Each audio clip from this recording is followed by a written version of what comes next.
Welcome to Haggie Reads for You on Wolf Spirit Radio. Colleen, Haggie, reads children's stories for the wee ones up to the teens. She also reads books for grown-ups. Tune in, kick back, relax, and listen in. You're listening to Wolf Spirit Radio.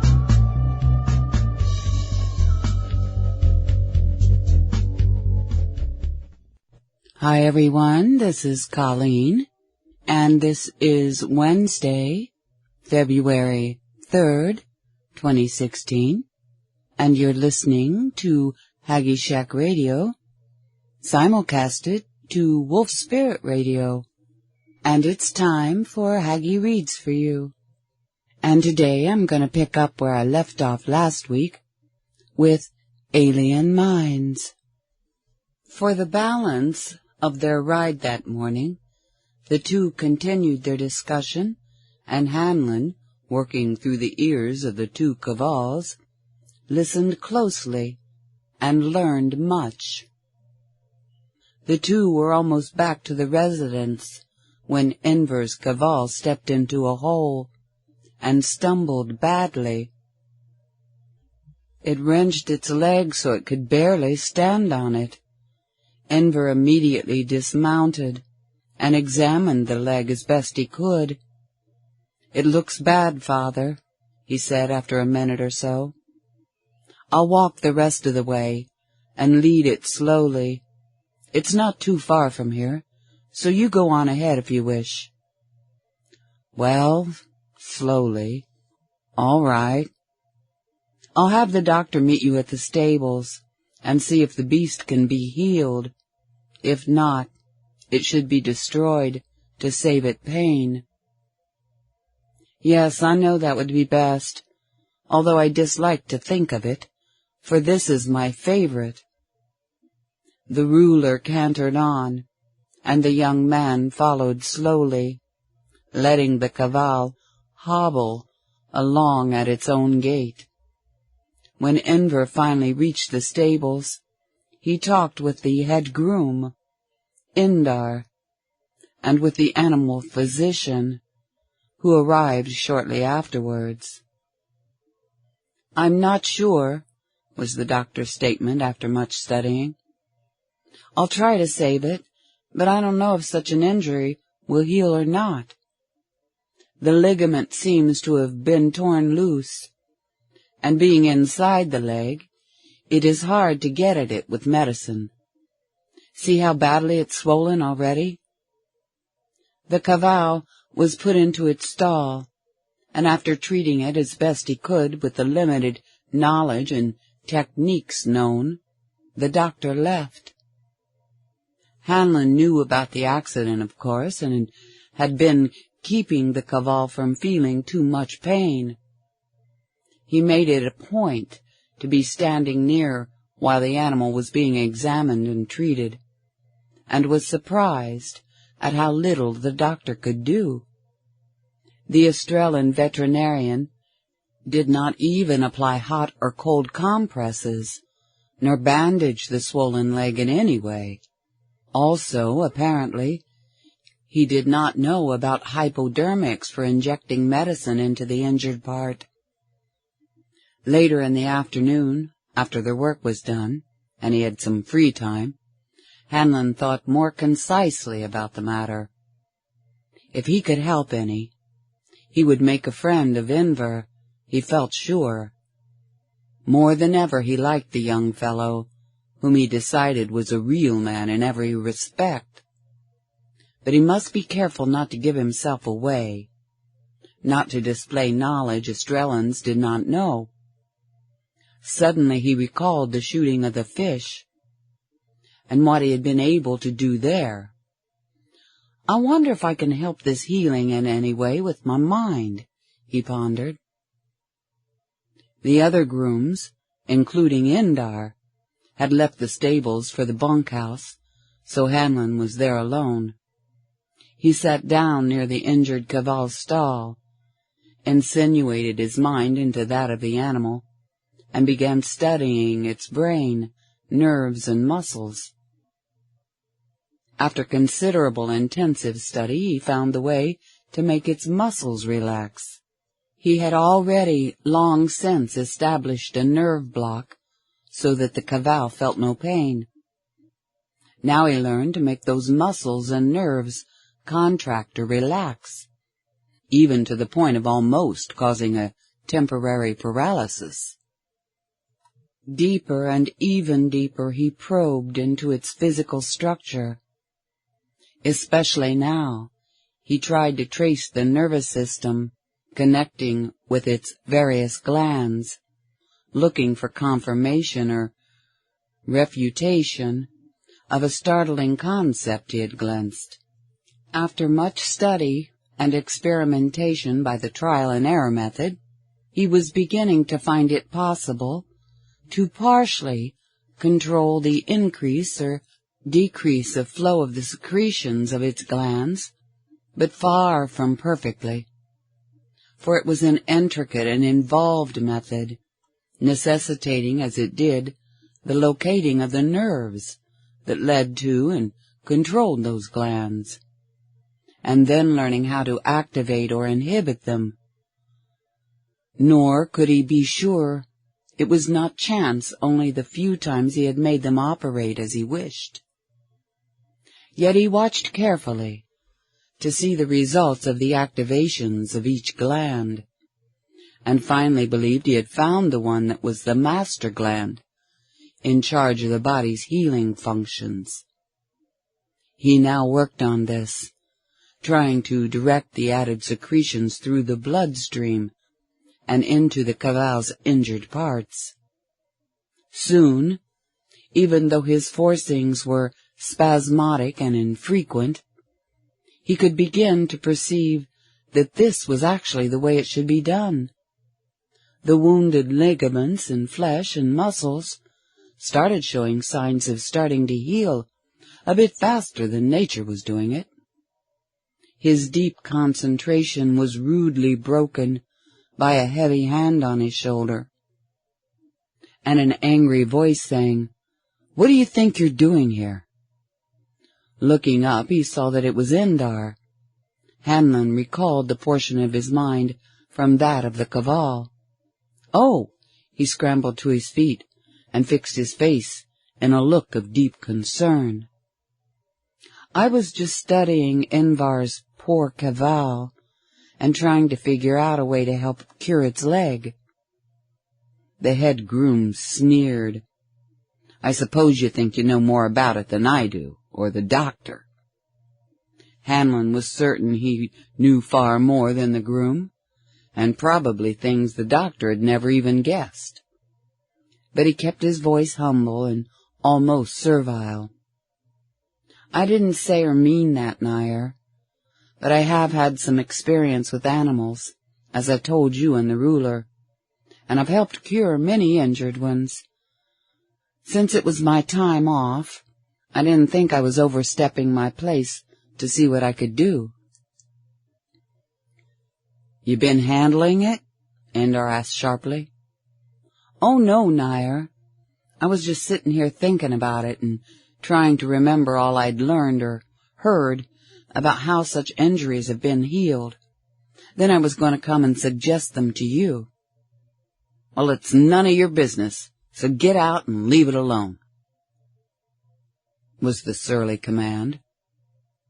And Hanlon left. But that night, after he was sure the others were all sound asleep, he sent his mind back to the stables and into the brain of Invar's injured mount. In its spaceship, the strange being was feeling a depth of frustration, almost unknown to one of its cold, logical race. Its interrogation of the prisoners had yielded surprising but already deduced information. In its rational yet impersonal way, the being was somewhat regretful for the death of one entity, not because of the death itself, but because there was no logical reason why the entity should have died, and therefore unable to yield further data. The one still remaining imprisoned had given up much additional knowledge of a kind that had shocked the being, for it told of conditions never before considered as obtaining in the galaxy. Yet the being did not see how that information could help in this present project. It was, in fact, decidedly inimical to that project's success. As for the one that had been allowed to escape, that one had led to the unreadable mind as hoped. Although still kept controlled and unsane, the being was allowing that one to remain in what it considered a safe hiding place, rather than continually on the run. But even though the being had been following that enigmatic entity's body through its powerful multi-phased scanner, it could still make any sort of contact with that mind. Thus it did not yet know whether or not that mind was like the other three, or the two that came occasionally and briefly in their ship of space. Under its easily penetrated disguise, the entity appeared to be like the others, but that could or could not mean anything worth knowing. It was all very puzzling, and the alien being came as near feeling anger as was possible to one of its phlegmatic nature. But it coldly resolved that that one must also die, and soon. Chapter 16. Darkness made no difference to George Hanlon in dealing with animal minds, for it was not with his eyes that he saw what was inside them. In this particular instance he was grateful for the dark. It made concentration far easier. He made himself comfortable on his bed, then fitted his mind to that of the wounded animal in the stable. Deeper and even deeper he probed, tracing line and connectors and synapses carefully. A stray thought brought a grin to his face. I bet I'm learning things no veterinarian ever learned about animals. Then he sobered quickly. Perhaps I should write this up for them. The physiology and endocrinology of it, I mean. He filed the thought away in his mind for future reference. It would be a great contribution to those branches of science, he felt, if he was successful. Now he traced nerves, blood vessels, cells, glands. He bore in with every newly awakened sense alert to catch each particle of new knowledge. He began to learn even more of how the healing and regeneration of cells and tissues worked, and after a while he achieved real beginnings of success. The things he had been able to do that afternoon, with his first studies, had started the healings of the caval's legs, somewhat faster than nature ordinarily did it, but not much more.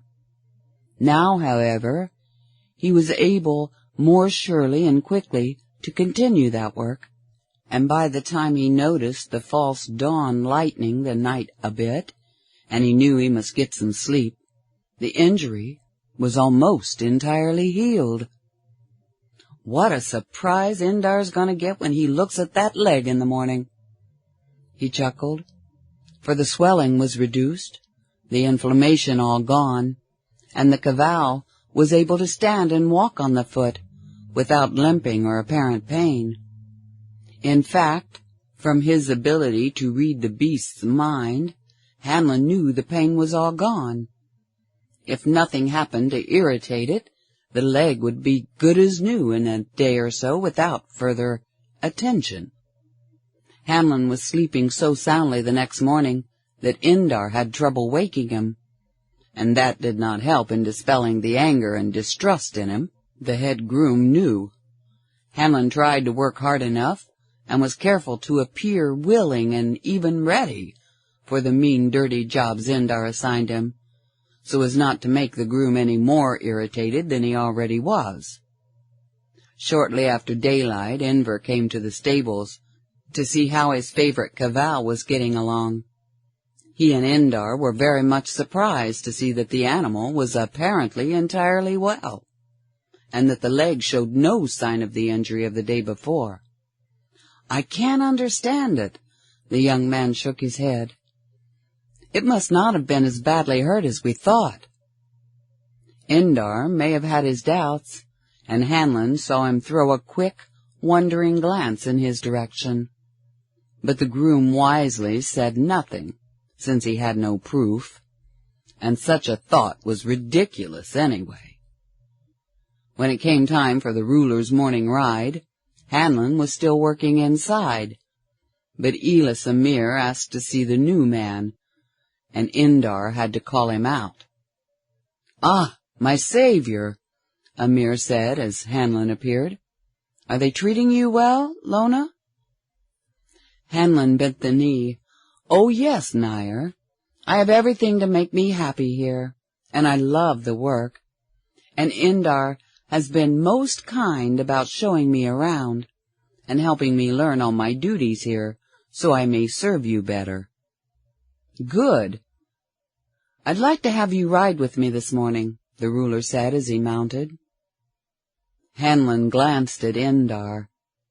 He could see that the head groom was not pleased by this, though he said nothing, merely handing the reins of the second mount to Hanlon, then turning away. Hanlon was quickly astride, and the two riders started off at a brisk canter. As soon as they were well away from the residence, Amir slowed down and motioned Hanlon to come to his side. "Now tell me all about the Eastern continent, what conditions are like there, and what the people are saying about things in general." Hanlon dredged his mind for any and all information he could remember from his studies of the reals of Estrella furnished him by the Secret Service, as well as what he had learned from others since he came to this planet. For nearly a pentaperiod he told what he knew, then he said, "One thing is quite noticeable there, Nair. The ordinary people I talk to over there, of course, I don't know any of the important ones, all seem very anxious for our world to join the Terran Federation of Planets." "They are?" The ruler seemed surprised but interested. "I thought there was quite a bit of sentiment against it." Hanlon shrugged as though it was of no importance. "Oh, you hear a lot of talk going around that we would lose our freedom and that the people of the Federation just want to enslave us. But no one I talk to seemed to really believe it. They think someone there is putting out a lot of propaganda because of some personal reasons. The ordinary people think that they would benefit greatly by such a union with more advanced people. One of our own news sheets printed a copy of the Federation Agreement, and it states very clearly that all worlds are to have full right to choose their own form of government, and that they keep their full sovereignty?" The ruler supplied the missing word. "Thank you, Nair. Their full sovereignty at all times." It also went on to say that all the other worlds do just as they please, and that the only purpose of the Federation is to encourage trade and the spread of knowledge among the various planets in an equitable way, and yet see to it that they never get into war with each other, by settling all possible disputes before they get to that explosive point. Elis Amir was silent for long minutes, thinking seriously, and Hanlon followed those thoughts as they chased themselves across the screen of the ruler's mind. Finally, Amir raised his head. Yes, that's all true enough, Lona. But if it is so, why is there such a seemingly determined effort to persuade me and the people here that it's not true? May I speak my thoughts, Nair? Eh? Why, of course. Amir looked up in surprise. "That's why I wanted you to come along today." "Well, sire, it looks to me, and please remember that I'm just a simple countryman and not used to politics or statesmanship, but it looks to me as though someone wanted to keep us by ourselves so they could run this world the way they want to, and to be able to make themselves rich or powerful at the expense of our common people. But that's impossible as long as our government is on its guard." "Exactly, Nair. It could not be done as long as you are ruler, but suppose you—" Elis Amir's head snapped up irritably at this unfinished warning. "The second in line is just as jealous of Estrella's welfare as I am," he snapped. "It would not happen under him either." But Hanlon, reading the ruler's surface thoughts, knew he must keep quiet for the moment, for Amir was disturbed by hearing this idea from a simple groom. He did not want to give it credence, but doubt had been forced into his mind, first by his son, and now by this man. But before he could formulate any decisive answer, Hanlon decided boldly to jolt him again. "I have a friend, Nair." He reached into his inner pocket and brought out some papers, "who has been actively studying this matter for some time. He has found out a number of things I'm sure will interest you, about which I doubt very little you know." The ruler looked at him sharply. "What do you mean?"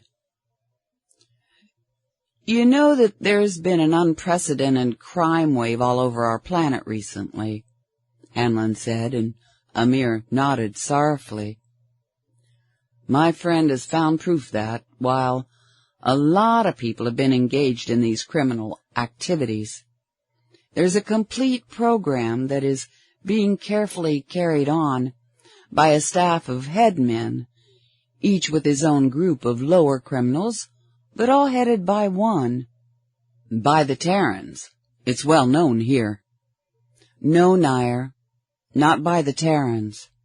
The real leader of this campaign of destruction is the same man who is the leader of the opposition to Estrella's joining the Federation." "And that man?" The ruler snapped, but his face was drawn, as though he already knew, but would not let himself believe. "That leader, Nair, is Adwal Irad." "Prove it, or by Zap I'll have you executed." Amir's voice crackled. "Have a care, Lona, and don't try my patience. I don't allow myself to be talked to in that manner." "I crave pardon, sire, if I have spoken out of line, but you asked me for my reactions and knowledge, and I must be truthful." "Whatever gave you such foolish notions? Who are you, anyway? A countryman such as you claim to be would not know of such things, or use such precise language." "You might be surprised, Nair, if you knew how many of your humble subjects are vastly interested in the welfare of our world, and who read and think much about these things, even though they know they cannot fully understand them. As to how I got such ideas, the answer is many things, and facts collected by my friend, including this little book," handing him Estebar's notebook, "which was found in a certain place. It contains a lot of information we were sure you would want to study, which is the reason he asked me to give it to you if I got a chance." The ruler took the book, opened and glanced through it. Hanlon could see the start of surprise he made, and read the thoughts that flashed through the ruler's mind as he saw some of the notations. During the remainder of the ride, now at a slow walk, there was complete silence, until they were nearing the residence courtyard, Then Amir looked at Hanlon, a shrewd look on his face. "You're a curious fellow, Lona. Who are you really?" "One of the many who have interests of yourself, and this world very much at heart," Hanlon said honestly. "Please do not ask me more, but believe that we are honest and sincere. Your son has many friends." He stopped, letting it go at that, knowing the ruler's memory would flash back to the talk with Enver the day before, and hoping Amir would not pursue his questioning. Elis Amir began studying Hanlon closely, an examination the young men knew might quickly disclose his imposture. He made his cavall suddenly shy away, and took several moments controlling it, enough so that he could ride back to the ruler's side, but stayed a bit further behind than he had before. As he had hoped, this maneuver had given Amir time to think. "Very well," the ruler said. "I'll not inquire too closely at the moment, although you may be sure, more sternly now, that I shall be on my guard to know if you are really working for me or not." He was silent a moment, then added slowly, "But as to what you have said in this book, well, I promise to study them thoroughly." Hanlon thanked Elis Amir for his courtesy to a humble groom, "And thank you for the great privilege of riding with you and talking to you. I have always felt, Nair," he made bold to add, "that we have a truly great ruler. Now," he smiled sincerely, "I am more sure of it than ever." "Why, thank you, Lona. I do try to watch out for the best interests of our people. A groom should not presume to advise his ruler, but I feel emboldened to say that your people would be glad if you decide to join the Terran Federation," Hanlon said humbly, then added more earnestly, "And I beg you, sire, watch out for yourself. There are human tamus abroad." The ruler looked startled but said nothing to this, although he became very thoughtful as he left. Hanlon, except for one point, was well content with his morning work, as he led the cavals back to the stable. For Hanlon had so much wanted to tell Amir how he could know for a certainty who among his attendants and guards was really trustworthy, but did not dare mention it at this time. It would have been fairly easy for Hanlon to be inconspicuously present, perhaps hidden by a screen, while the ruler called his guards and servants in one by one and questioned them. For Hanlon could have read their minds or surface thoughts, and undoubtedly have been able to tell which ones, if any, were lying. But to have even mentioned such a thing would have been to reveal too much that he was not yet ready to have known.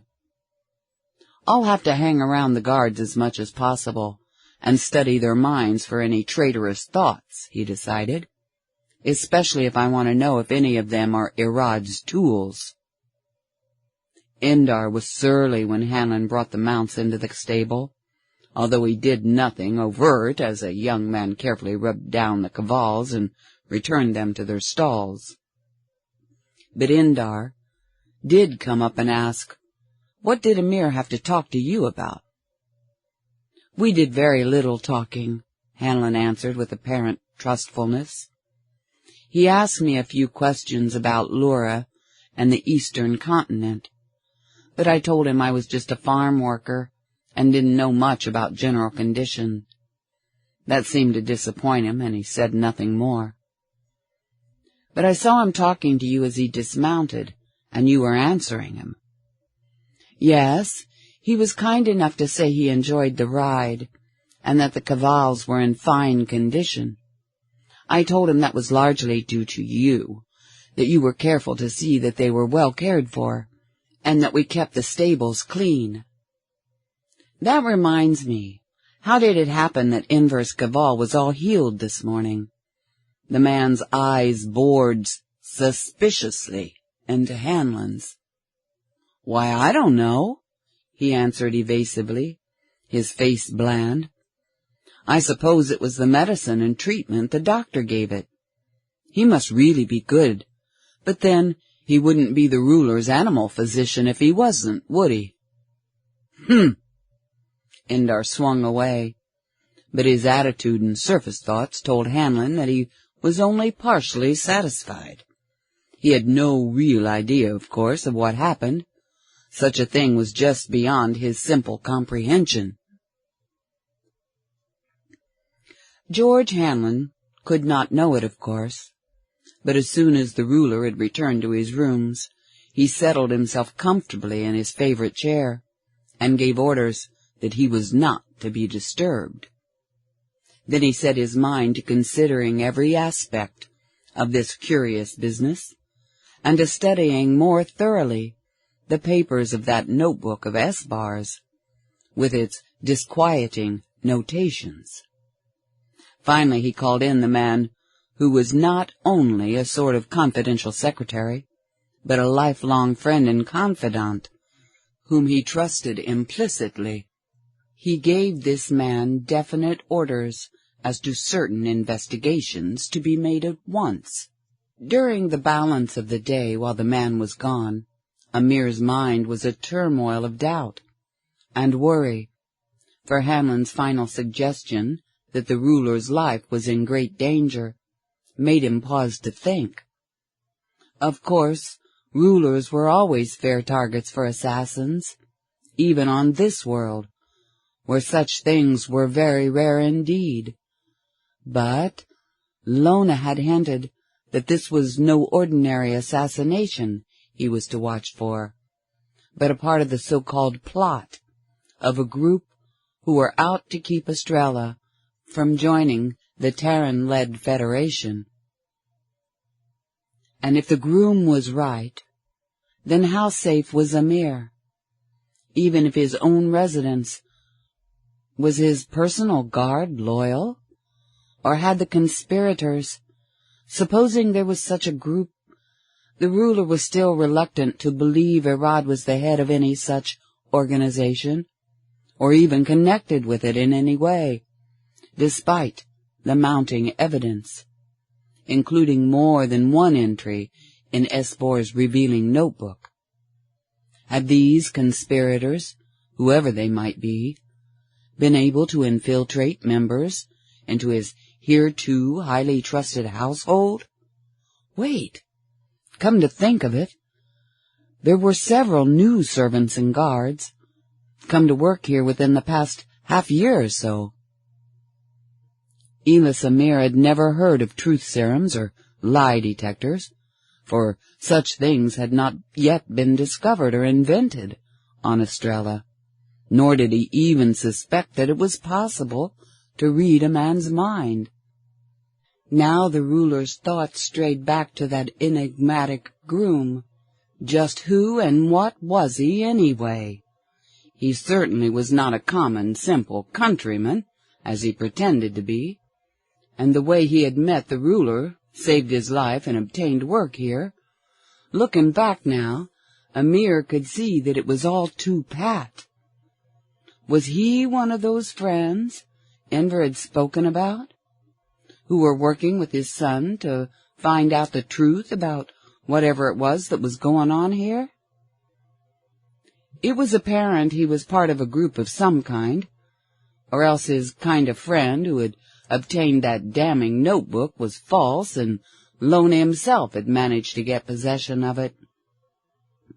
Acting on a sudden impulse, Amir sent a servant to ask Enver to come to see him. When the young man arrived, the ruler looked at him a moment. "Just one question, my son. Are some of those friends you spoke to me about yesterday numbered among the resident servants or guards?" Enver looked startled, but his reply was patently honest. "Yes, Father. We have been checking the others carefully, and when we find those we distrust in the least, we manage to get them discharged, and others we can trust brought in and replace them. Why?" But the ruler did not answer that last. He merely said, "Thank you, Enver. That is all for the present." Now the young man really was astonished at this abrupt dismissal, but left without further words. Elis Amir felt better now. He had always considered himself a fairly good judge of character, although he was beginning to wonder now if all that was being told about Irad was true, for if so, then he had made a bad mistake in judging the second in line, for he had always had full confidence in his integrity. But what about this Lona? He sent a servant to bring Indar, the head groom, to see him. When the man arrived, Amir asked him many questions as to what Indar thought of the new man. He realized almost from the first that Indar was jealous of Lona's popularity with the ruler, that Indar produced no actual facts against the new stableman, and grudgingly had to admit that he was a good and willing worker. Yes, Amir now decided, whatever else this Lona might be, he was a true patriot, trying to serve the best interest of his country and his ruler in every way he could. There was a straightforwardness about him that Amir liked, and evidently Enver also had confidence in him. Yet there was a tantalizing something about Lonar's looks that had the ruler a bit puzzled, although it was more subconsciously than consciously. For the time being, he decided that he would allow Lona to remain here. It would be easier to keep watch on him here than if he let him go, and the groom should disappear entirely. Also, Amir determined to have further talks with this strange man, and with Enver, about the latter's group of friends. Finally, sometime after dinner that evening, the ruler's secretary came back to report. "I have examined the new records, Nair, and the first mention I can find of anything like propaganda against our world's accepting the invitation of the Federal Council was printed in the Starin papers about a week after the group returned from the trip made to visit the Terran planets." Not until then, eh? But that seems to tally with some other things I've heard. Still, it is curious. Another point is still bothering me, and I'd like your thoughts on it. The Terrans evidently discovered us long before we knew it, and studied us even to the extent of learning our language, while still keeping us in ignorance of their existence. It was this apparent stealth that has led many of us to wonder if they are sincere, or if there is some underlying motive of conquest behind it. What do you think? As you know, Nair, the secretary reached up to tug at his beard while thinking and replying, I was permitted to be present at the meetings you had with the Federation representatives, and I was very much impressed with them. I've also talked much with those who went on the trip to the Terran planets. I cannot conceive the possibility that these Federationists are practicing duplicity. Besides, let us consider our own actions in such a case. Suppose we had space travel and found a new world inhabited with intelligent beings. Would we not, if possible, study them thoroughly before trying to make contact with them? Elis Amir shrugged, and his answer was to the first part of his friend's speech. That might depend on how well they were able to conceal their true feelings, upon how good actors they were. Perhaps, but never mind that for now. What about the rumors concerning my son, Enver? Those were much harder to check, but in my own mind there's no recollection of ever having heard of any such thing until the past year. However, I have heard reports of it since, and it seems to be spreading rapidly all over. And you never reported this to me? The secretary hung his head. I did not believe it, sire, and I didn't like to worry. It's all right. So it was just about a year ago that the opposition to our joining the Federation appeared, and also these rumors. Why, yes, sire. Do you connect the two? Amir did not answer that last question. He sat very quietly, as to body, but his mind was active and ill at ease. After a bit he raised his eyes and asked suddenly, "Just what is your personal opinion of Adwal-Irad? Speak freely, I want the truth." The secretary's eyes clouded, but he did not hesitate. "I have noticed a great change in the second in line, growing more pronounced recently, as though something were preying on his mind. His actions have become, well, shifty, is the nearest word I can think of to describe it. I no longer trust him unreservedly, I'm sorry to say." Amir thought about that for some time. "I've had the same thing told me by others these past few days," he said at last. "I wish I knew. May I suggest, Nair, that you invite him to ride with you tomorrow and study him. Ask him leading questions, and so on." "That might not be a bad idea. I'll do it. Send him an invitation in my name, please." After the note had been received, and while Irad was changing his plan so as to accept this command, he suddenly seemed to get a feeling that he must do a certain thing.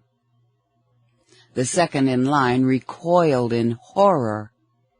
He did not want to comply, did not even want to think such a thought.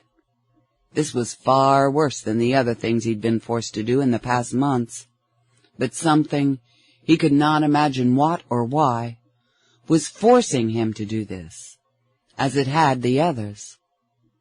Reluctantly, fighting with all his will not to do what he somehow had to do, he sent word to several of his men, and when they arrived at his home, gave them explicit instructions.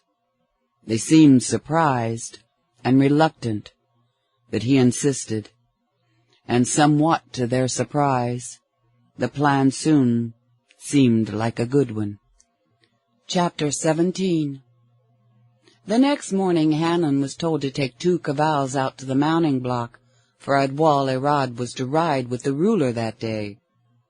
As the 2 men came out of the residence and Hanlon got his first good look at the second in line for some time, he was thunderstruck at the man's appearance. It was so changed from when he had seen him the other times. Irad's face was drawn, and the red of his skin was an unhealthy hue. Deep lines were beginning to show in his face.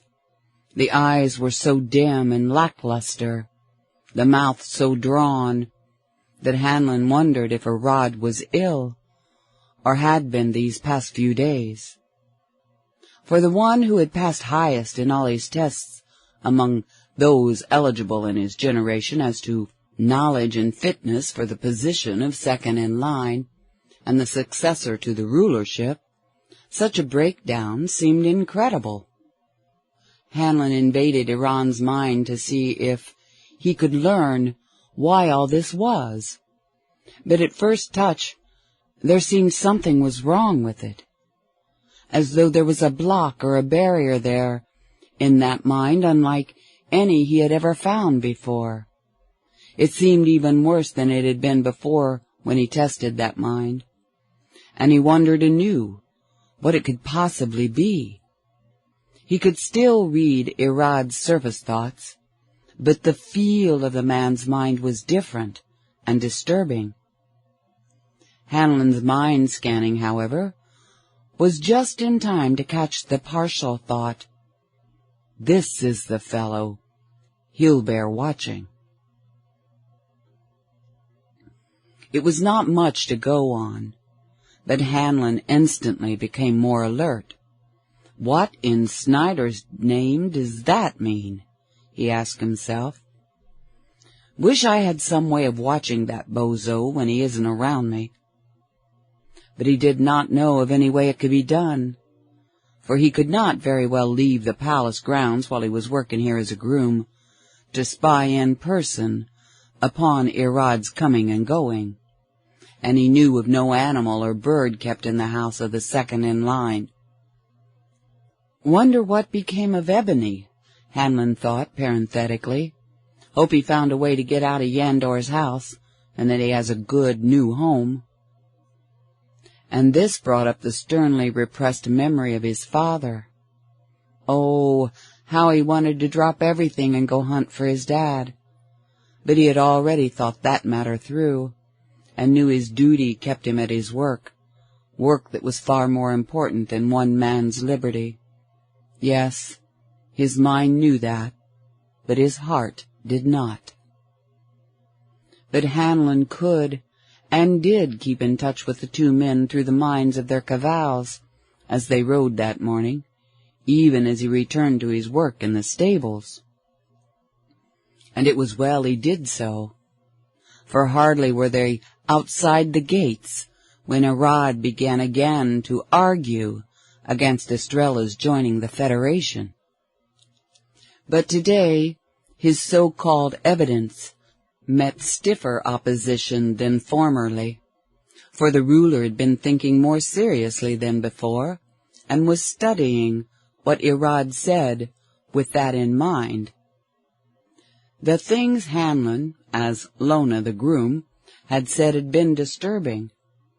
At first Amir had been tempted to dismiss them as ridiculous, even though they more or less echoed what his own son Enver had told him. But that damning notebook and its entries was something the ruler could not dismiss, nor the reports and comments of his lifelong friend and respected secretary. He was still undecided, but he was no longer to be duped by sincere-seeming words. Now, as the two men rode along, Amir was remembering those things and judging each statement Irad made with what he had heard. And SSM George Hanlon, listening in, via the minds and senses of the two cavals he was controlling, shivered a bit in the distant stables. He felt a premonition, but could not deduce what, nor how, nor even if. But he determined to keep closer watch than ever, and so tightened his control of the two steeds cantering along that dusty road several miles away. As he had found he was able to do, the portions of his mind in each of the animals was, in a large sense, complete and able to act of and by itself. Yet both portions were connected with each other, and with the balance of his mind in his own brain, by a thin thread of consciousness. He had never quite gotten used to the sensation of apparently being in several places at the same time, of being several distinct individualities. He still remembered the thrill he had known when it was first demonstrated, and the times it had saved him. Yet it was a weird feeling, even though he had found out how wonderfully it could help, and did help, in the important work assigned him by the Secret Service High Command. Only a few minutes later, however, he was glad he had the power. The ruler and Irad were passing a small wood, when suddenly several other cavalrymen came racing from it, and surrounded them. Two of the new men, all of whom were masked, caught the bridles of the two animals from the residence, and halted them abruptly. "What is the meaning of this?" Elis Amir cried imperiously, apparently more angry than frightened. But Hanlon, so far distant he could not possibly get to the place personally, in time to be of any help, was worried and scared. This attack had all the earmarks of assassination, and knowing what he knew, he was sure it was intended as such. He must do something but quick. Dropping his pitchfork, he raced into the tack room, where he knew there was a cot. Throwing his body down on this, he sent all the remainder of his mind out to contact and control the cavals of the newcomers, working outward from the two he was already controlling that were at the scene. He did not have mind enough to fully take over all of them at once, for cavals had potentially much mind power, and 4 or 5 could absorb all of his. However, by temporarily dropping control of Amir's animal, he was able to take over enough regulation to overcome the commands of the riders. He made the horses of 4 of the assassins, those holding flame guns, rear back and begin fighting their riders. They pitched and bucked, and shortly started dashing off on a wild runaway gallop across the meadow in different directions. He impressed on each caval's mind as well as he could that it must keep on running, no matter what was done to stop it. Then he wrenched control from their minds and sent it to the other 4 animals. He found he was just in time.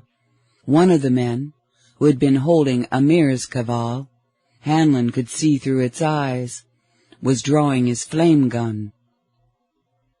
Hanlon made this caval rear suddenly, pitching the man off onto the road.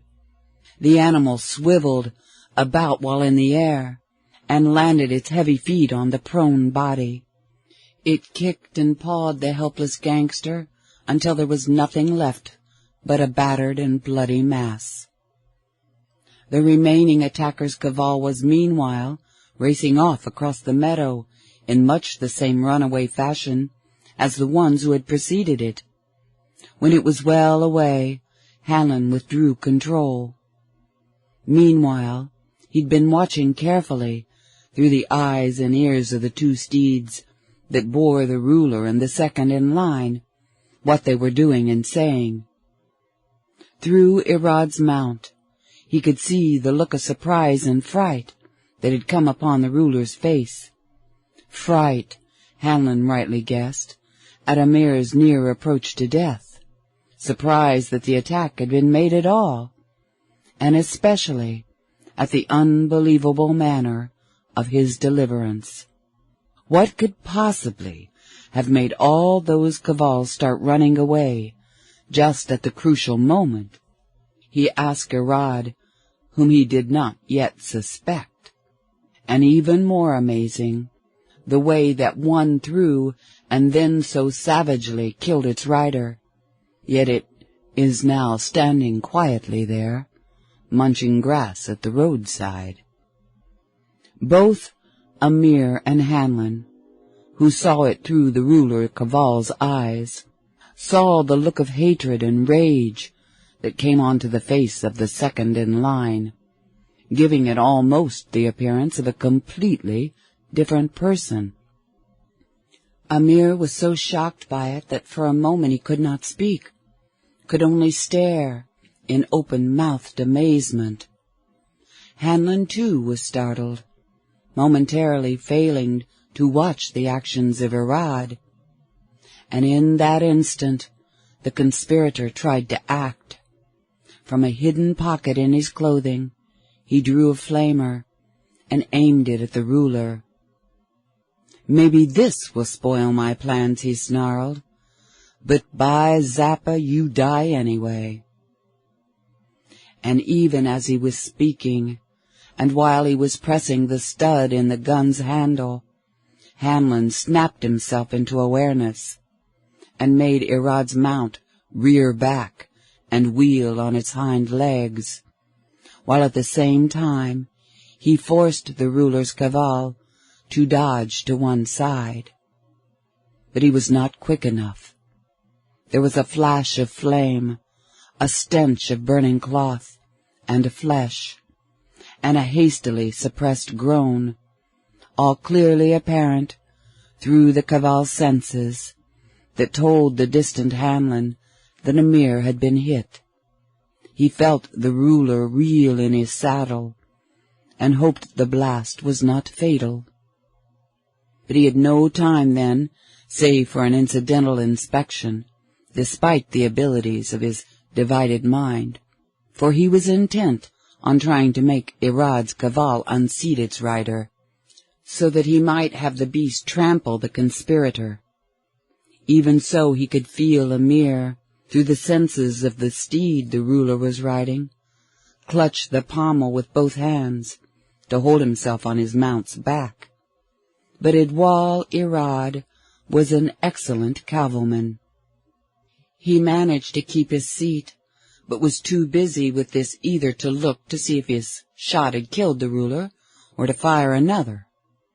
In a moment he had to drop the gun anyway, in order to use both hands in trying to quiet the raging animal beneath him.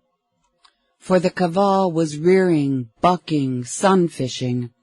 Every unusual maneuver Hanlon's agile mind was able to make it perform. It did things no Caval and no Estrellan had ever heard of before. Through its mind Hanlon could feel the cruel whipping Irad was giving it, and this made both Hanlon and the beast, never more than half tame at best, viciously angry, and more determined than ever to get rid of the burden. Realizing at last that he could not unseat so skillful a rider, Hanlon changed his tactics. He made the Caval start off on a dead run, but into the woods, not across the meadow as the others had done. Maybe it will run under a low branch and knock Irad off his back, he hoped. But he was worried about Amir, and turned most of his mind back to seeing how the ruler was faring. He knew the man was still astride, and with part of his mind he could read pain, but knew Amir was not fatally injured. Hanlon made his mount turn back toward the residence, and at its gentlest speed hastened back until he saw the servants come running out to take care of their master.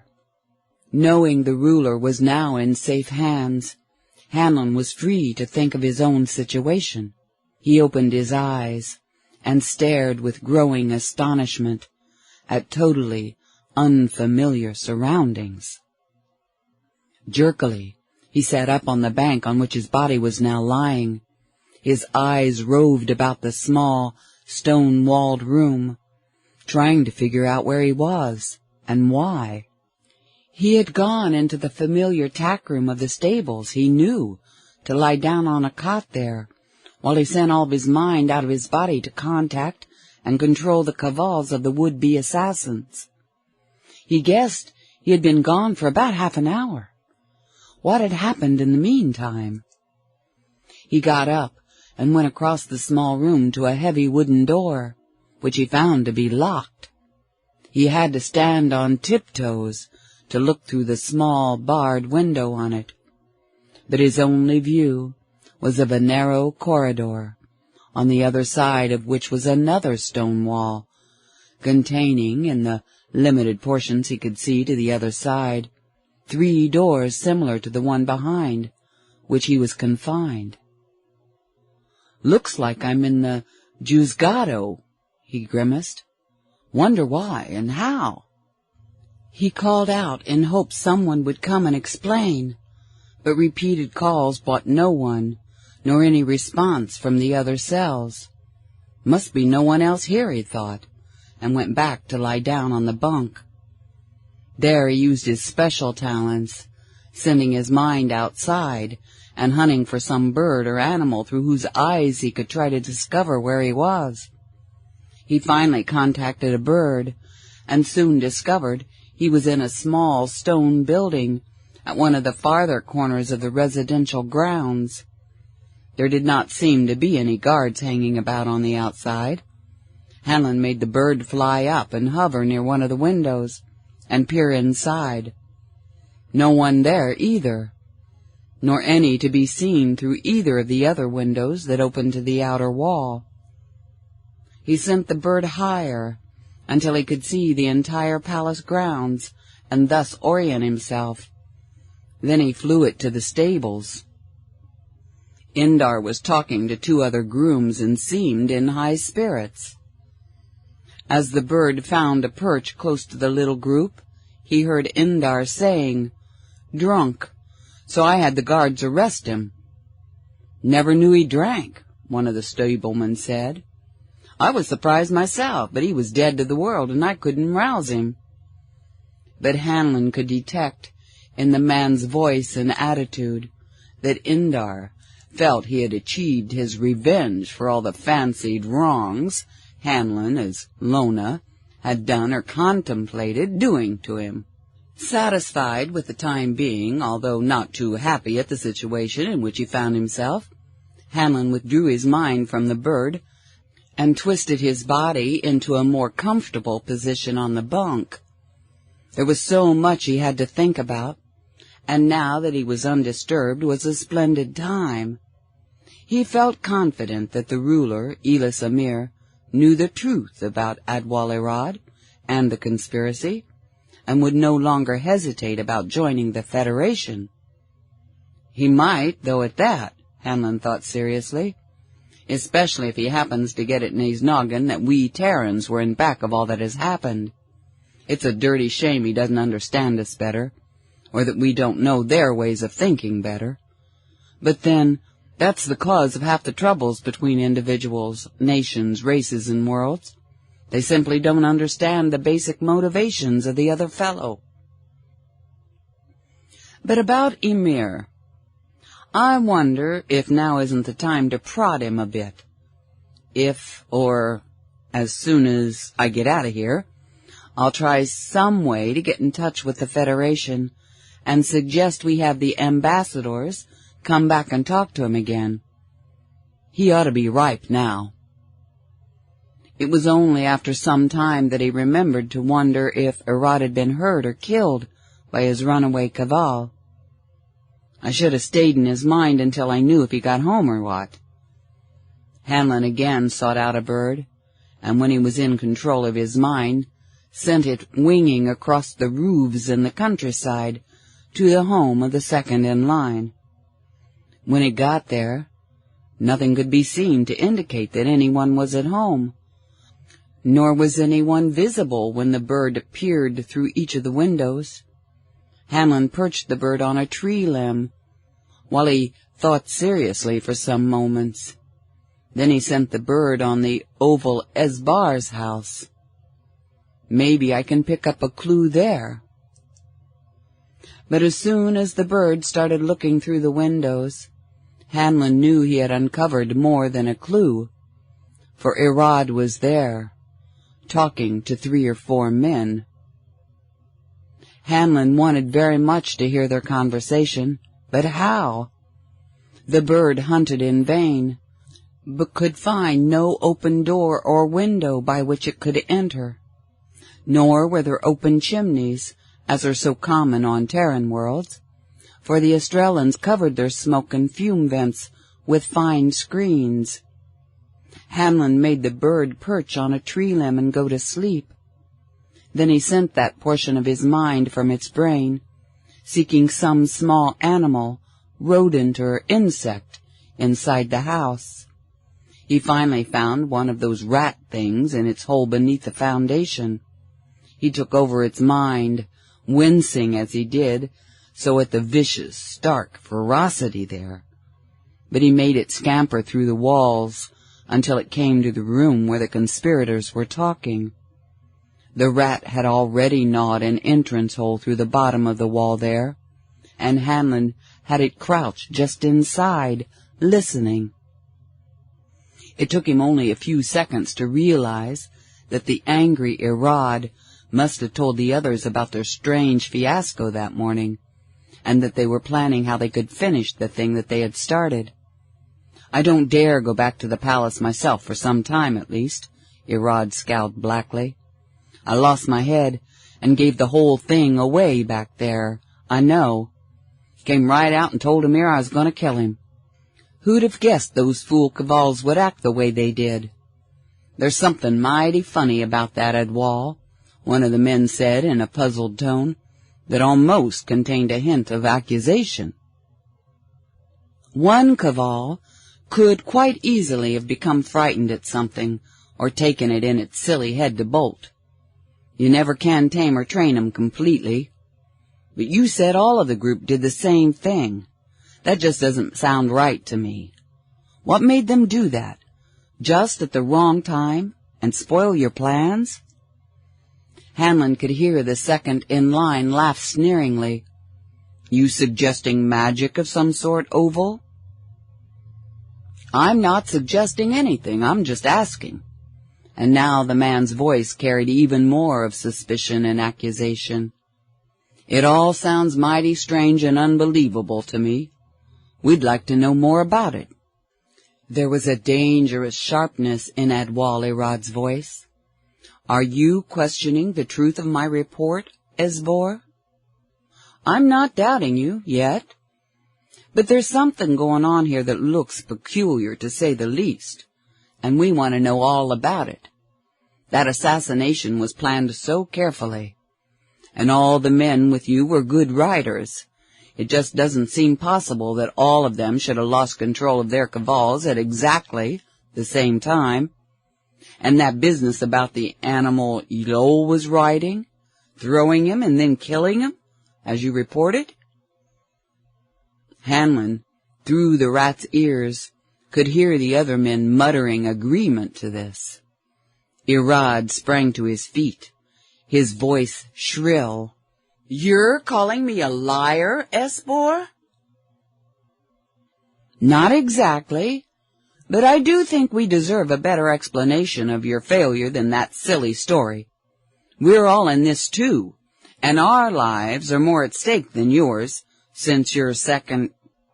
You won't have to worry about your life anymore, Irad screamed, and almost too swiftly to follow he yanked out his flame gun and cindered the politician's body before any of the others could object or stop him.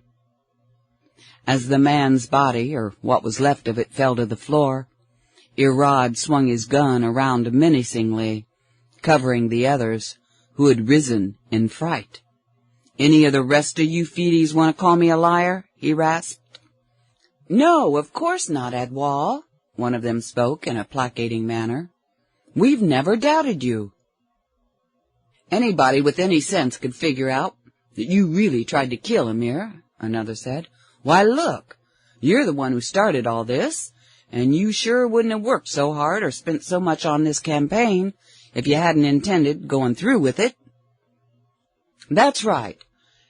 What happened was just some tough luck, and Esbor was getting ideas that were bigger than he was, so let's forget what's past and settle down to planning something else, and making sure it's foolproof this time.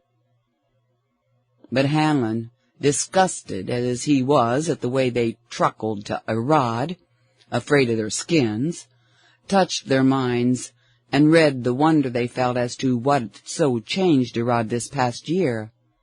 He'd always been ambitious, and since being designated second in line, somewhat inclined to be dictatorial and overbearing.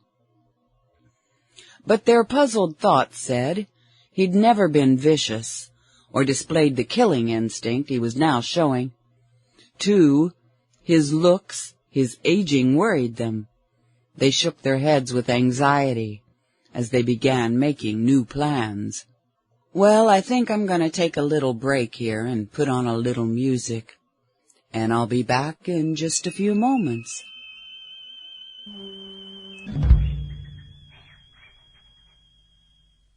Alrighty, I am back.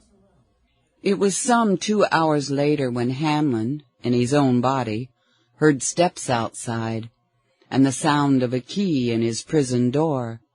It opened, and one of the palace guard officers stood in the doorway. Well, you're awake, he said. You sober now? I never was drunk, Hanlon snapped, sitting erect to give his thought-out alibi. I was working there in the stables and felt myself getting faint. I managed to stagger into the tack room, where I knew there was a cot, and that's all I remember until I found myself here. The head groom said you were drunk and had us arrest you and bring you here, but you don't look like a man who'd been dead drunk a few hours ago. Come smell my breath. You'll see I wasn't. In fact, I very seldom take even a drink of mild toxo, and I haven't had any of that for many periods. McKill's my drink." The guard came close, sniffing, and Hanlon continued his prepared but necessary lie. "Ever since I was a boy, I've been subject to these fainting spells. I'm getting so I can usually feel one coming on and go lay down somewhere. In half an hour or so I wake up and am all right again until the next seizure. They usually come only 2 or 3 times a year." The officer scratched his head. "Can't smell no liquor. Guess you must be telling the truth. In that case, there's no sense keeping you here. You can leave if you want to." "Thanks, friend. I suppose it was a natural reaction, after seeing me unconscious." Hanlon walked out of the little residence jail and went back to his room in the groom's quarter. There he sat down to plan what his next moves would be. "I've got to warn the ruler some way and make sure he's really protected," he thought. "But how can I do that? Maybe he likes me well enough to promote me to a place in his guards. Oh, if I could only talk to Dad about all this. I need his help and advice. Dare I take the time to start hunting for him again? Or must I keep on working here?" His heart clamored for him to do so, but he made himself consider every angle and connotation of his situation as coldly and logically as possible, as though the Admiral was just that, and not also his beloved father. He should, Hanlon supposed, warn the ruler. On the other hand, he knew Amir was no fool, and that as a result of his near death the past few hours, he would certainly be taking greater care of himself than ever. Incidentally, Hanlon wondered, how badly was Amir hurt? Was there anything further he, Hanlon, could do about it? He thought and thought, but could just not see how, without giving everything away. Perhaps he could get word to young Enver to keep a more careful watch over his father. But trying that, too, would be a giveaway. Was it time for that? Time for him to come out into the open and appear as a Terran and a member of its interstellar corps? SSM George Hanlon had matured tremendously under all the experience he had undergone since joining the Secret Service. But he was still only a very young man. Such problems as these were really far above him, he felt, were things he simply could not have sense enough to figure out correctly. Not enough experience, not enough brains, he told himself with what he thought was an honest evaluation. Nevertheless, he knew he was alone, and that it was up to him, and that he had to make a decision, one way or the other. But part of that decision was not left up to him. He was interrupted in the midst of his cogitations by the sudden opening of his room's door. He looked up in annoyance, and it was Indar. "Pack your things and get out," the head groom said harshly. "I've seen the ruler, told him about your disgraceful act of being drunk on duty, and have his permission to discharge you. He is very disappointed in you," he said. Beneath his harshness, Hanlon could easily detect the man's fierce satisfaction at having thus rid himself of a potential, as he thought, competitor. From his readings of the other man's mind, Hanlon knew that Indar had not talked this over with the ruler, and was doing it on his own. But the young SS man did not dare reveal his knowledge of that fact at this moment. So he made himself say plaintively, "But I wasn't drunk. I felt one of my fainting spells coming on and ran into the tack room to lie down while it was on me."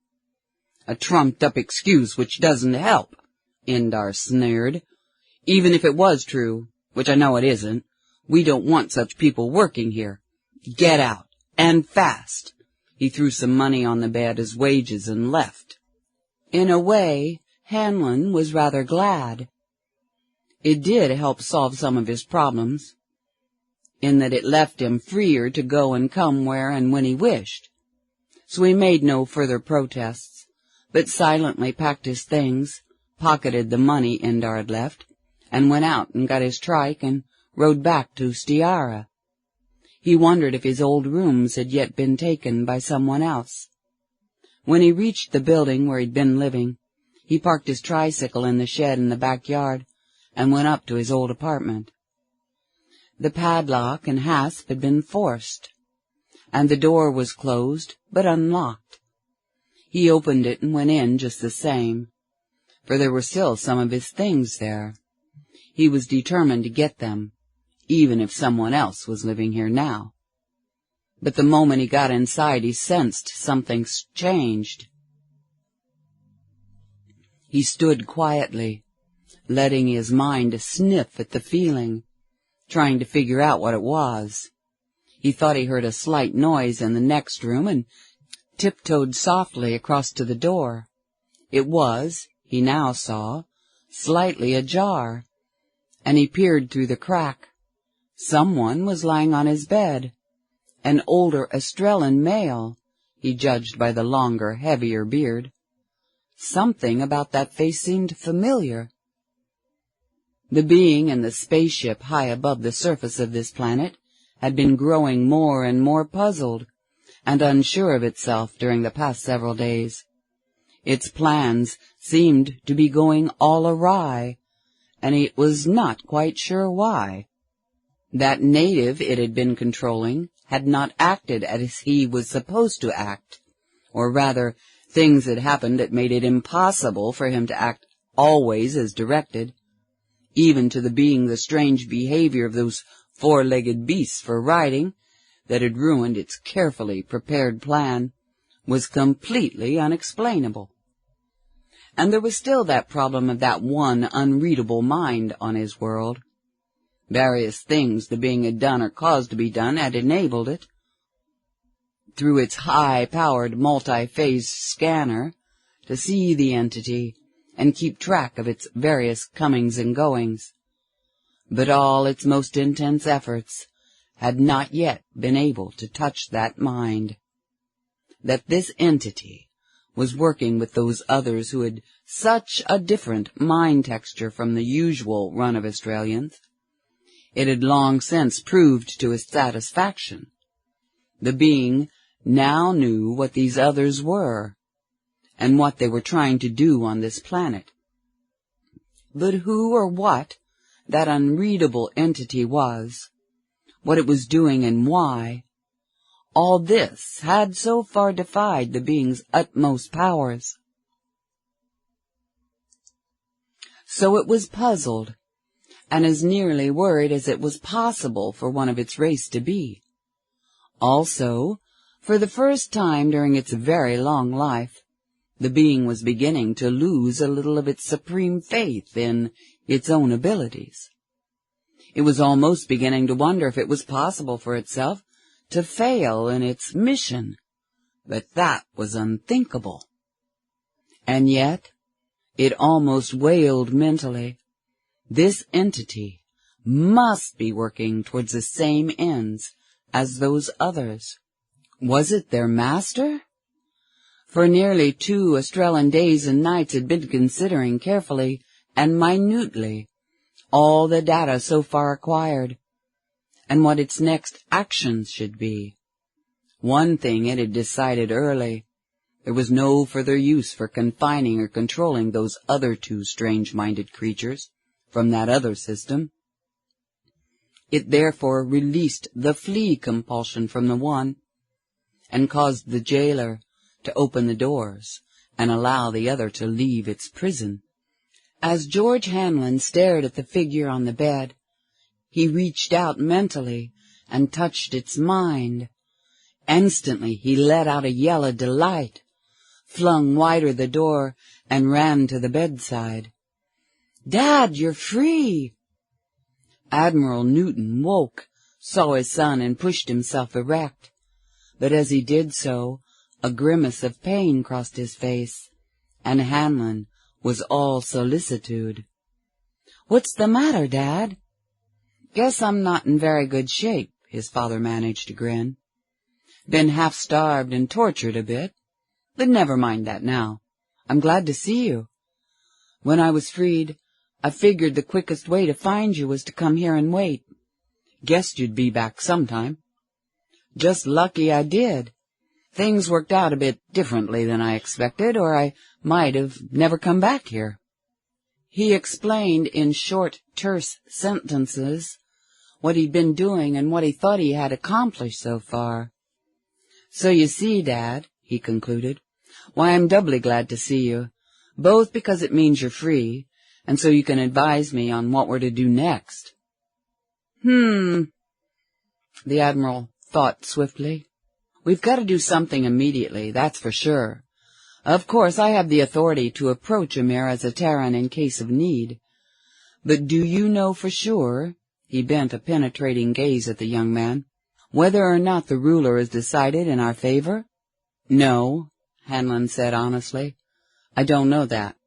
But it seems as though he should have, now that he knows what Irad was trying to do and why. If we go to him at once and urge him properly, as well as explain why we're here and how we were trying to protect him, he should swing over our way. At least, that's what I'd decided I ought to do." The Admiral was again silent, his brow creased in a deep frown of thought.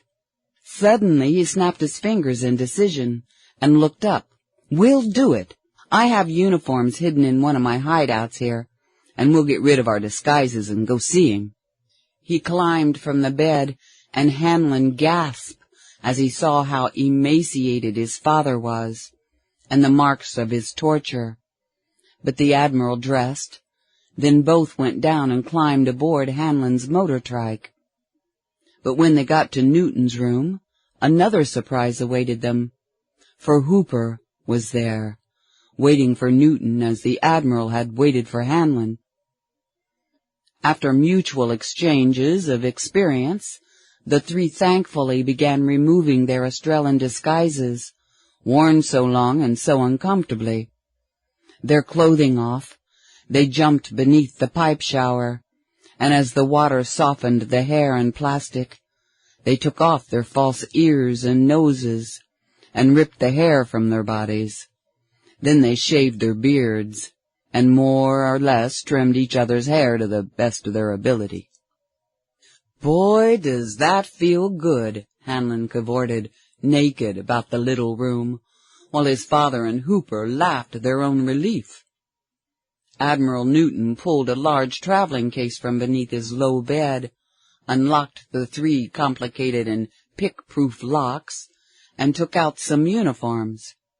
The others looked their astonishment, and he grinned. "Didn't know I had yours, too, did ya?"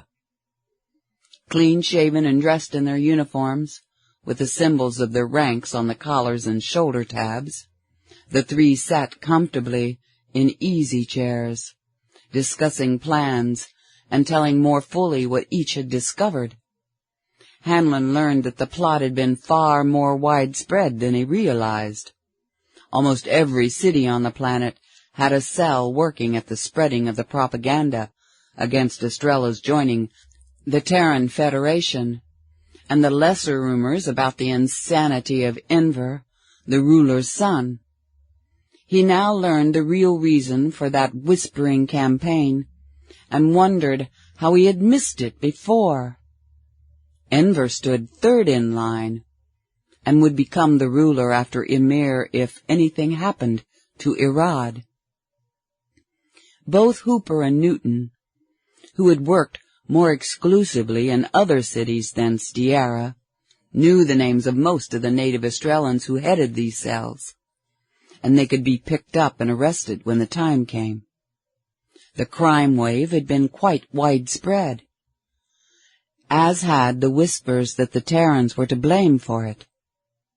The other two were loud in their praise of Hanlon's work in uncovering the real head of the plot, and his splendid work in saving the ruler's life when his assassination had been so carefully planned. It was noticeable that the junior SS man no longer took their praise with the cockiness he had formerly exhibited. In fact, he was actually apologetic and uncomfortable. He squirmed and blushed and tried to minimize what he had done. George Spencer Newton Hanlon, Secret Service man of the Interstellar Corps, had finally grown up. It was so late when they completed their plans that Admiral Newton decided they had best wait until morning before seeking an audience with the planetary ruler. Besides, he and Hooper both needed all the rest they could get before embarking on any new campaign. Hanlon prepared the best meal he could from the meager supplies in the Admiral's room, and they all ate and then went to bed. But deep down in his inner consciousness, a warning bell seemed to be ringing as George Hanlon lay in bed. It took him many long, anxious minutes of intense concentration before he was able to isolate the feeling from the many new items that had been talked about that evening. But he finally brought it to the focus in his mind. He sat upright, disturbing his father, who was almost asleep. "What's the matter, Spence?" he said sleepily. "I'm here," Hanlon said with agitation. "He ought not to be left unguarded like this. Those gangsters, led by Arad, are sure to make another attempt to kill him, and quickly, now that Arad has tipped his hand. But what can we do?" Hooper was almost sitting on the blanket pallet that had been spread for him on the floor of this small one-bed room. "I don't know," Hanlon said slowly. I can possibly watch through a bird or something what's going on, but if they try anything—" Newton started to climb out of bed. "I'll go notify the resident officials. Maybe we can alert his guards to be more watchful." Hanlon was still worried. "I don't know about that either. Maybe some of them have been planted by Arad, and if we say anything to the wrong ones, it might merely hasten their plans." "That sounds reasonable," Hooper said. "Arad would certainly never overlook a chance like that." "If he could make it," Newton admitted, lying down again. "Maybe you'd better keep watch, Spence, since you know how. If you see anything startling, we'll do our darndest to break it up." And in its spaceship, the alien being awoke the Australian native it had been controlling for so long, and impressed certain commands on its mind. Nor was the native able any longer to make any attempt, however feeble, to resist. Continued compulsion had at last weakened his will, to the point where all suggestions and commands were instantly obeyed without question. He therefore rose, dressed, equipped himself with a flame gun and certain other instruments, and left the house where he had been hiding out. Chapter 19. Although George Hanlon had become adept at the use of the minds of birds, animals, fish, rodents, and insects, even at a considerable distance, he could not project his mind to any great length to find and gain control of such a mind, unless he had already used that mind and knew its texture and characteristics, or unless another part of his mind was already at that distant point in another brain. Thus, in the present instance, he could not project his mind the many miles between his present location and the residence of the ruler, Elis Amir, and find an animal or bird mind he could take over. He could have done it, that is, with one of the cavals he had at various times handled, but one of them could not get into the palace in the ruler's suite, nor could he locate any of the birds he'd used out there. He did, however, project his mind into Inver's Cavall, the one he had helped heal, and from that vantage point tried to find a bird he could control, but none seemed to be anywhere near the stables. So he had to start closer to where he was and work outward. With time of the essence at that moment, a bird must be used. Just how he was to get a bird into that residence and more or less keep it inconspicuous and unseen during his survey was a problem that would have to be tackled when the time came. Lying on the bed in the little room, therefore, he quested about the nearby neighborhood until he found a swift flying bird he could use. It took but a moment to do so, and to take full and complete control of its mind and body. Then the bird, whose brain now contained as large a portion of Hanlon's mind as he could force into it, was winging at its top speed toward the official residence of Emir, the ruler. "The palace is in sight." Hanlon's voice was low but penetrant. After a time, "I'm looking for an open window or door." The other men watched with amazement and intense curiosity as the young man lay there on the bed, his eyes closed and his face drawn with concentration. As they could see in the dim light of the shaded lamp, Hooper had risen and lighted. Both of the other SS men knew much of what Hanlon could do thus, yet watching him do it was a new experience to both, and one that filled them with deepest wonder and a sort of awe. The silence, even though only 2 or 3 minutes' duration, seemed like hours to the waiting watchers. Then a jubilant "Ah!" let them know Hanlon had succeeded in the first part of his quest. Got it through an open window in an upper story. Heck, the door's shut. Another pause, and then the voice continued. "Here's another. Ha! This one's open into the hallway.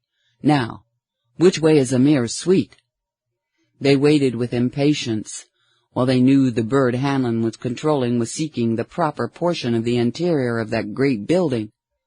It seemed long and long before the soft voice spoke again. "He must have gone to bed. The door is shut. I'll have to try and get outside and try again, but now that I know where it is, I'll see if I can get directly into his room." Hooper whispered in a tone he thought only Newton could hear. "By the shade of Snyder, but this is spooky. If I didn't already know he could do it, I'd swear it was impossible." But only a portion of Hanlon's mind was in the distant avian brain. The rest was here in his own body and heard the comment. "Yeah," he drawled. "I know it's weird, and even I'm not used to thinking about it yet. Never thought how it could affect others. You don't need to whisper, though. The 2 parts of my mind are separate and distinct, so that I know what's going on in both. Ah! One of the windows in the bedroom's open, but only a crack. Maybe I can squeeze. Did it! But I lost a few feathers. But I'm inside now. Let's see. There's a molding quite high up on the wall. It's wide enough so I can roost on that sideways. Now we'll have to just wait and watch." "Is Emir all right?" his father asked anxiously. Hanlon grinned. "The way he's snoring, he must be." But the question reminded Hanlon that the ruler had been wounded. He made the bird fly down to the bed, and through its eyes saw only a small bandage on one of Emir's arms. Luckily for him, the ruler slept with his arms outside the covers. "Must be he only got a slight burn after all," he said. "Is there anyone else close to his room, or can't you tell?" the Admiral asked after a few moments of silence. "I'll see if I can find out." Hanlon sent his mind questing out for the bird, and soon reported, "There's 2 men in an adjoining room. They're guards. From what I can read of their minds, they're not thinking any seditious or murderous thoughts, just playing a game of some sort while keeping on watch. Better keep checking them from time to time, though, hadn't you?" Hooper asked. "Yeah, it'd be a good idea." The other men were tired and not well, and despite their efforts to keep awake, dropped off to sleep. Surprisingly, even Hanlon's body and the main portion of his mind also lapsed into the unconsciousness of sleep. But the part in the bird kept awake, and so did the tiny thread of consciousness that connected it with Hanlon. Some time later, about midnight, Hanlon, through the bird, heard a stirring sound in the anteroom and investigated. The guard was being changed, and these two newcomers, he found from their minds, were tools of Irad. Along that thread of thought sped the warning, and Hanlon's body and the balance of his mind came fully awake. He lay there for some time, studying the situation, but nothing seemed to be happening. He was almost back to sleep again, his body, that is, when the bird heard a fumbling at the door of Amir's room, although the sound was softly muted, as though the one out there was using the utmost stealth in hopes of not being discovered. Hanlon's mind quickly investigated and found only one mind there. Evidently, the guards had left, for this was a new personality. Hanlon reached out a hand and shook his father into wakefulness. "Someone's outside, trying to get Amir's door unlocked, or opened," he reported. Newton called Hooper, who sat up, rubbing sleep from his eyes while the Admiral explained in swift words. "The door's locked from the inside and the key is still in the lock," Hanlon told them. "I made the bird fly down and look. Whoever it is must be using something like pliers to turn the key." Admiral Newton jumped out of bed and lit the lamp and commanded Hooper, "Get up and dress. We'll have to rush out there." He turned to Hanlon. "Can you come with us and still keep in rapport with your bird?" "Sure." Hanlon was already throwing off the covers and getting up. "The fellow, whoever he is, although I would imagine it might be Irad, is having trouble with the key, but he'll probably make it sooner or later."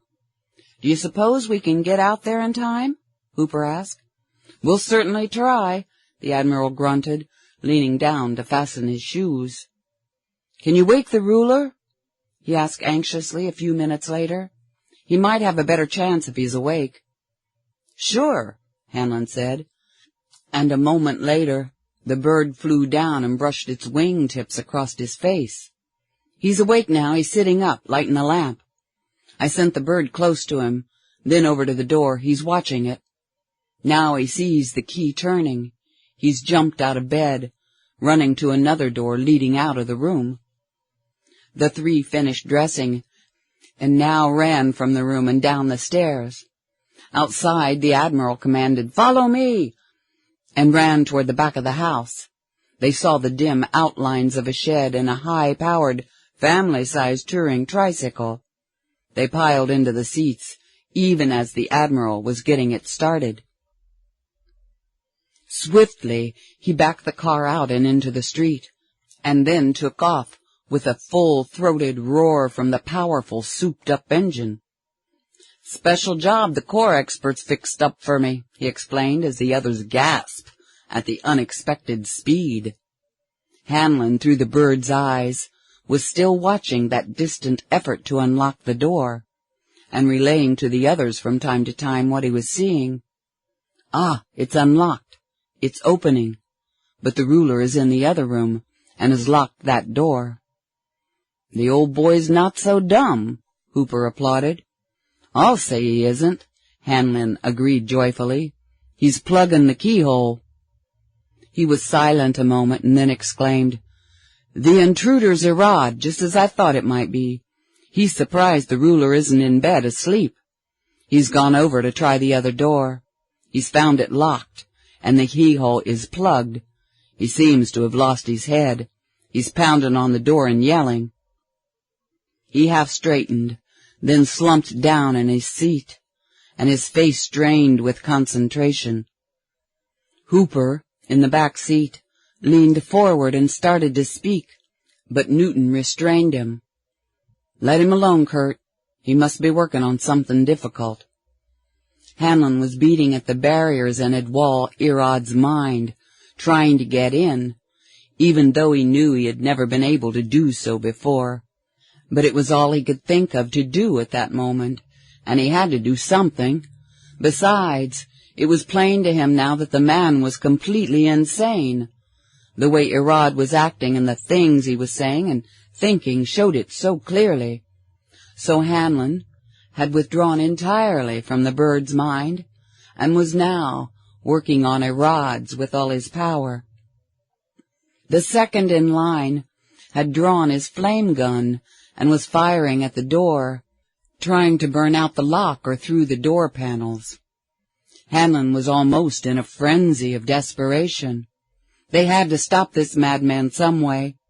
He knew his father was pushing his car at its unexpected top speed, and that they would be there in a matter of minutes, but he was afraid that even those minutes might be too late. He did not see how they could possibly get there in time, for the door was beginning to burn from the fierce heat of the flamer. Hanlon still beat at the barrier in Irad's mind. He seemed to sense somehow that it was weakening, was disintegrating, was changing horribly under the influence of hatred and the madness the man seemed to feel.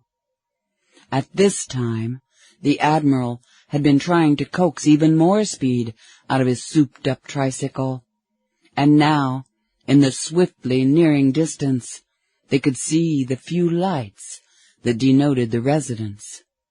Soon they were close enough to see that the gates were closed. "Those gates strong ones?" Newton asked without turning his head. "No, mostly ornamental." "Hang on, then, we're going through. Kurt, grab the kid."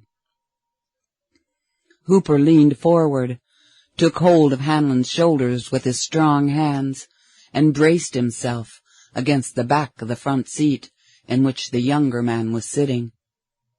A couple of guards had run up to the gate at sight and sound of that speeding machine, but they ducked hastily back as they saw it was neither going to stop nor swerve.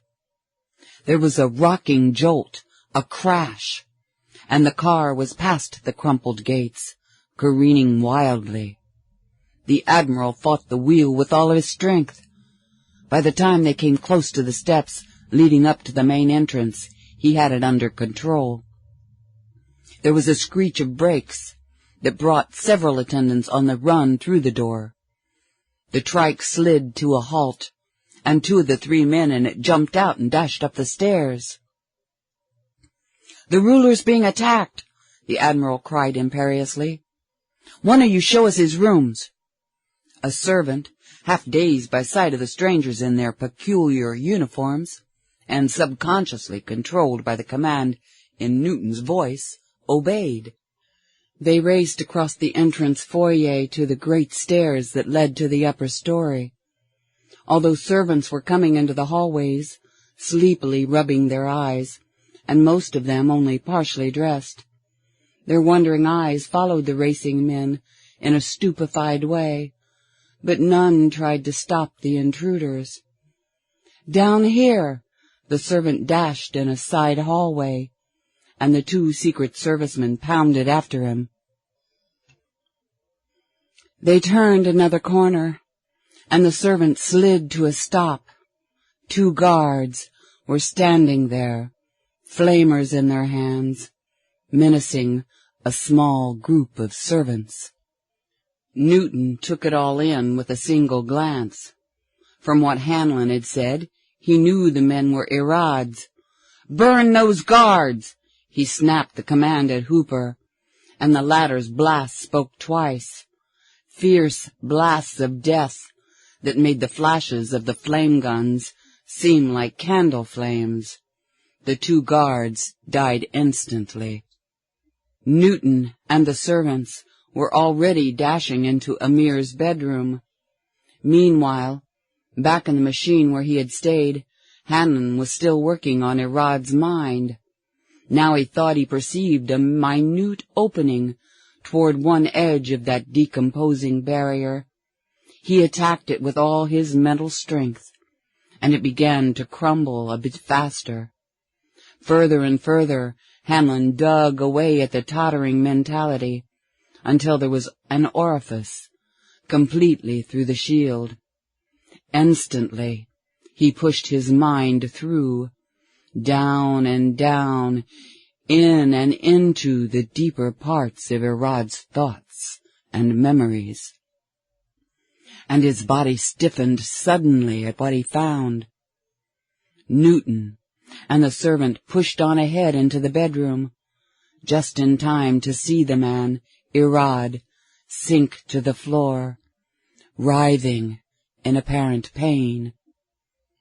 But even so, there was still enough control in the maddened conspirator, so that he swung his flame gun and sent a streak of fire flashing toward the intruders.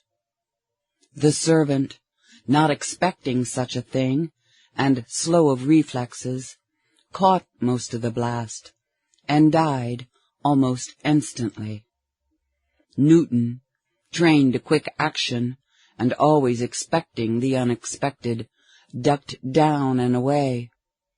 Even so, an edge of the flame caught him in the shoulder.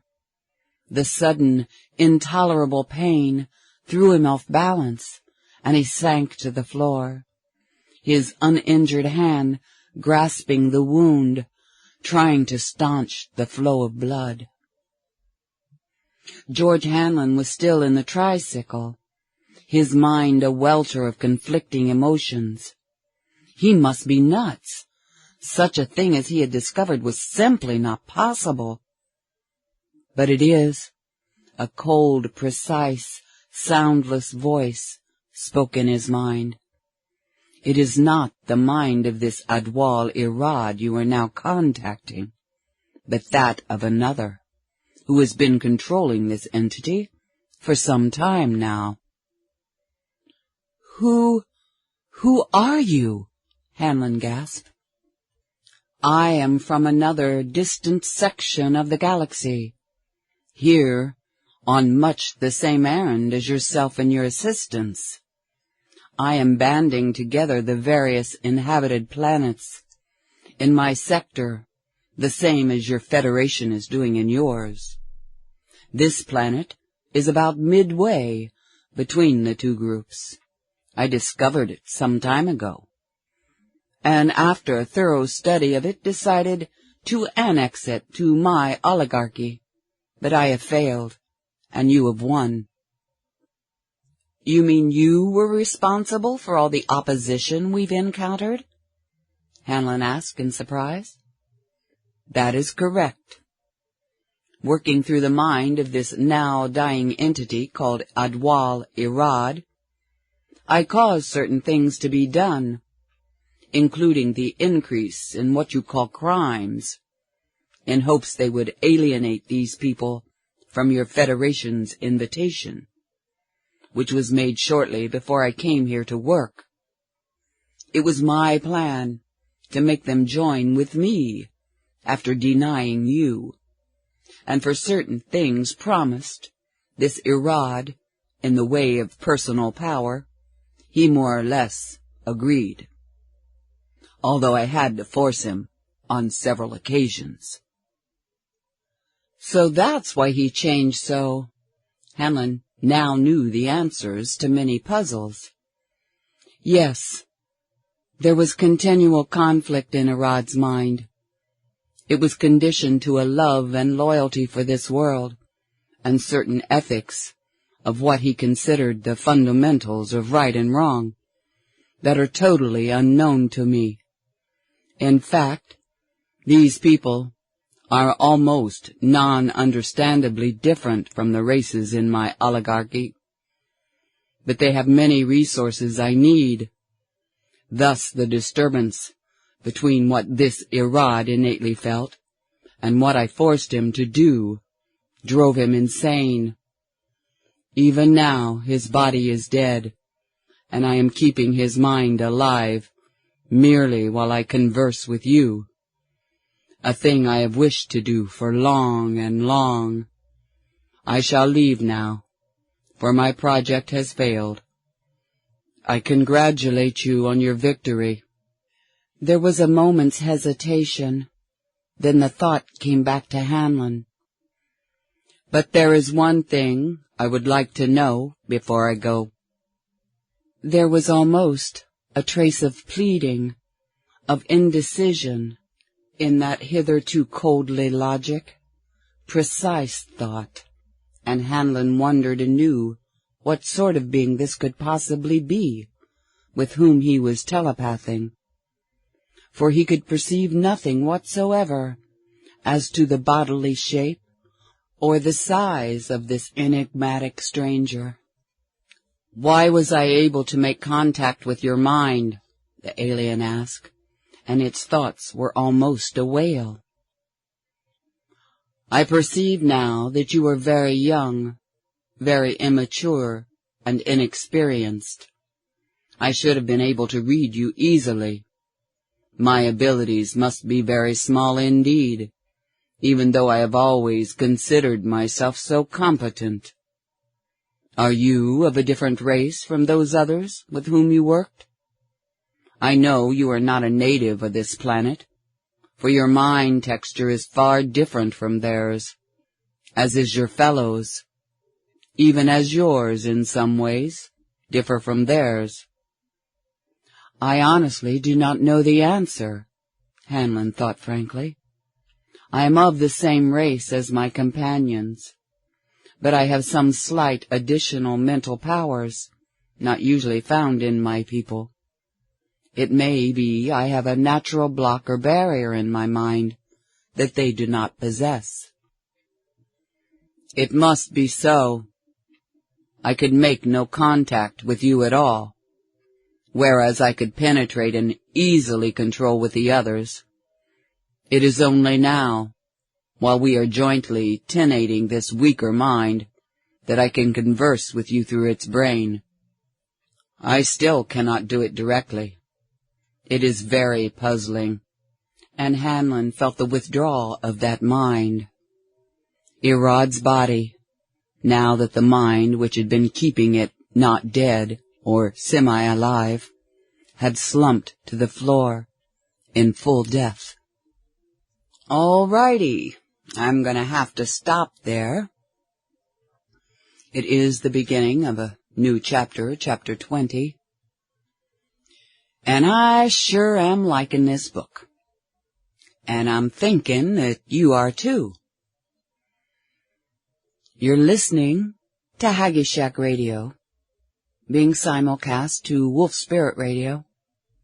And remember, if you like what you hear here, either place, Haggie Shack or Wolf Spirit, go over and hit that donate button at wolfspiritradio.com or haggieshack.com, or subscribe to the archive section so that if you miss any of our shows, you can go into our archives and listen to or download any of the shows you'd like to, or all of the shows if you'd like to, but that's going to take you a while because there's years and years of archives in there. And with that said, I thank you all for listening. I'll see y'all later. Bye now.